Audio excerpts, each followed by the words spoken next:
California is about to build a bullet train that will cost billions. The California Bullet Train project was recently approved for its first leg after a long journey just to the starting line. Just this first phase will cost $4.2 billion.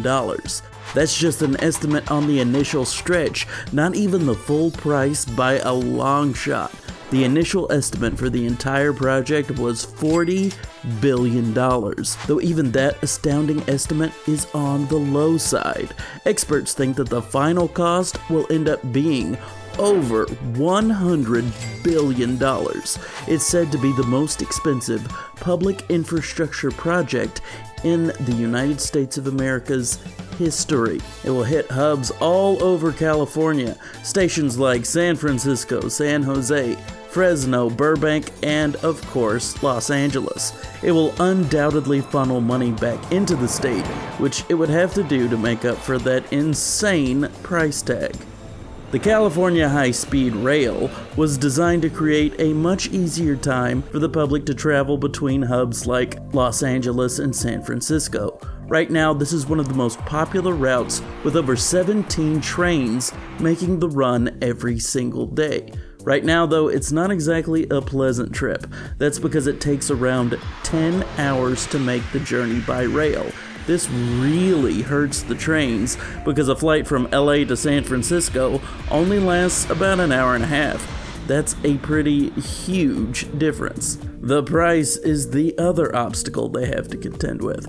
The cheapest flights you can get to San Francisco go for over $100. The Amtrak price for that same journey goes for around $54. Even a more expensive flight that could cost around $191 would be worth it to most people, compared to adding 8.5 hours to your trip just to save $140. California's new Dream Train looks to completely change the game though. A typical Amtrak train hits the rails with a top speed of 150 miles per hour. The new bullet train will blow that away with a top speed of 220 miles per hour. It's certainly a bullet, all right. The train will be able to make the LA-San Francisco trip in a staggering 2 hours and 14 minutes. You wouldn't even be able to finish a movie by the time your train got into the station. That's less than an hour's difference than a flight's time. The price is also pretty acceptable, with an $86 projected fare. When you think about all of the headaches and annoyances that go into traveling by plane, this alternative really seems like a worthwhile purchase. You'll also get an amazing view of some gorgeous California vistas versus the endless sea of clouds you usually see on a flight. Let's be honest, while being above the clouds is magical the first time you do it, eventually it kind of gets old. The train ride would be a true trip to remember. So how does this measure up against the real competition? Actually, the train is quite the game changer. Well, depending on where in the world you are, at least.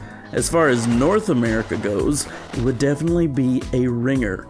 Currently, the fastest train on the continent is the Acela, which has a top speed of 150 miles per hour. A train in New Jersey is set to take on the champ by trying for a 160 mile per hour top speed. California's Challenger utterly overwhelms both of them with ease. So not only would it be the fastest train in the United States, but the fastest on the entire North American continent. This actually puts America in the running for having the fastest train in the world, right? I didn't know that was a race that nations were having against each other, but I'm now definitely invested. California must utterly destroy any other train around the world.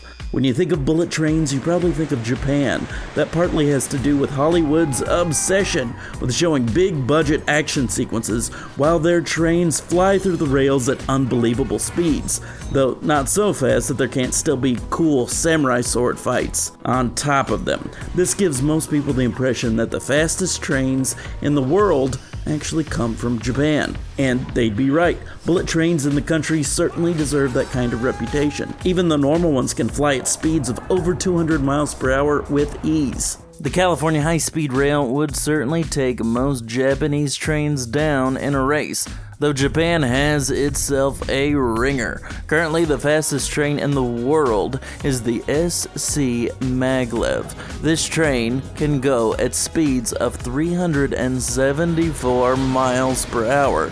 In fact, both China and France have trains that can overcome the 300 mile per hour barrier. It turns out that California's new beast wouldn't even break the top 10 fastest trains in the world. I mean, it's not too late, guys. Put some muscle into it. You can break that 300 limit. Heck, go for 400. You can make the trip from San Francisco to Los Angeles in like 20 minutes. Aside from the price and the crippling knowledge that trains in other countries are already flying at ridiculously higher speeds, there are some serious risks and concerns holding this entire project down. For one, some don't believe the project is worth the insane price tag, especially not when commuters are getting more and more used to going back to the airports. In fact, polls have shown that a good deal of Californians just don't believe this is worth the money. The big problem isn't economics though, it's with management. In fact, this project was supposed to be up and running years ago. It's been a bureaucratic nightmare getting rails on the ground. The governor at one point even said this was pretty much a hopeless project. Now though, they have a true train veteran in charge. Brian Kelly, CEO of the California High-Speed Rail Authority, was tapped 4 years ago, and it looks like he might be the magic ingredient that was missing. Things seem to be right on track. Of course, there's also a problem with geography. California is a state that features some pretty big challenges. The state suffers from earthquakes that would be catastrophic for a train going at such an incredible speed. That exact problem happened in Japan when one of their trains was hit by an earthquake that caused a massive derailment. Such a disaster would be the worst outcome possible. America would never get a 300 speed train if that happened, and a 400 speed train, well, that's just out of the question. The look of CASR, the nickname for the California High-Speed Rail, is not a total game changer either. While you'd think they'd want to go for some sort of sci-fi cyberpunk design, it very much looks like a normal public transit vehicle.